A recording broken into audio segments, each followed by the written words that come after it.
Right now, Hurricane Lee is on a rapid northward projection, and I can now confidently say that we will see very significant impacts across the U.S. From extreme currents and riptides to intense winds and strong storm surge, everyone on the east coast of the United States will feel the impacts of this storm. As Lee continues northward, it's swimming a lot of water along with it. Even if the area of hurricane-force winds may only be around 250 miles wide, the wave field associated with this storm is more than 1,500 miles wide. Taking a look at Wave Watch 3, yes, this is a real forecast model, even if it sounds like a crappy as seen on TV product. We can see the large area of intense surf conditions associated with Hurricane Lee, and we're expecting to see this expand even more. Starting around 7 p.m. tonight, the East Coast will begin to feel the impacts of Hurricane Lee, starting in the form of large waves. Waves of 5 to 10 feet can be expected from the southernmost regions of Florida all the way up into the Carolinas, and Virginia northward can expect waves of greater than 10 feet, impacting them for the next couple of days. But perhaps even more concerning, further northward, we're expecting Hurricane Lee to make landfall. We could see waves greater than 20 feet impacting coastal regions.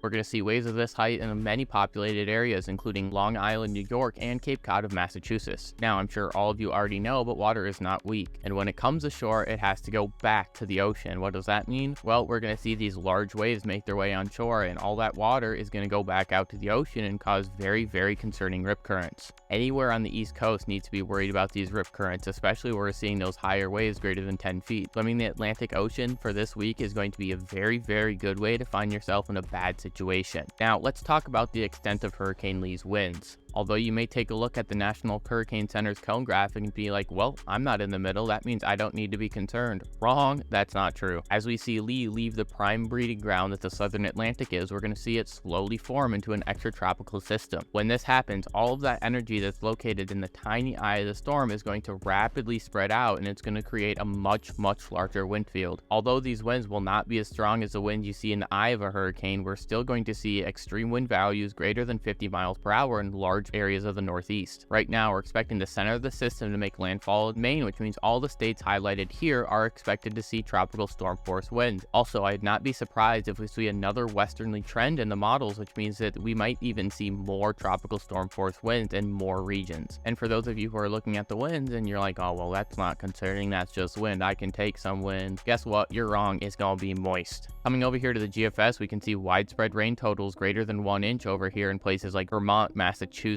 New Hampshire, Connecticut, Delaware. All of these regions are going to see greater than 1 inch of rain, and the GFS likes to underdo rainfall amount, so it's probably going to be higher than that. Even more concerning, over here in Maine, where we're seeing the center of the system make landfall, we can see widespread rain totals of greater than 5 inches. Now, while 5 inches of rain might not seem that concerning, there's one more thing we need to talk about, and that's how much rain they've seen in the last few days. According to this graphic, these areas have already seen 4 inches of rain, and that means that the soils are saturated. When saturated soils receive more rain, there's nowhere for that water to go, and it's simply going to sit on top or run off. This is going to lead to catastrophic flooding, and I would not be surprised if we see a couple flash flood emergencies issued in this area. Over 75% of all tropical system deaths come from water, whether it's in the form of storm surge or flooding, so please take this seriously. Turn around, don't drown. Now, just to reiterate, we're not only going to see the impacts of the storm in the Northeast. Everyone on the East Coast has to be wary of what this is going to do to surf conditions. Even if you're a little bit inland, anything that's connected to the ocean will most likely see higher water amounts and stronger currents. Please don't mess around with water, it always wins. We're going to do another ChatGPT outro. Please share this information with your family and friends to ensure everyone is aware of the potential dangers posed by Hurricane Lee, and also like this video and subscribe to the channel. Let's all take the necessary precautions and look out for one another during this challenging time. Stay safe, and thank you for watching.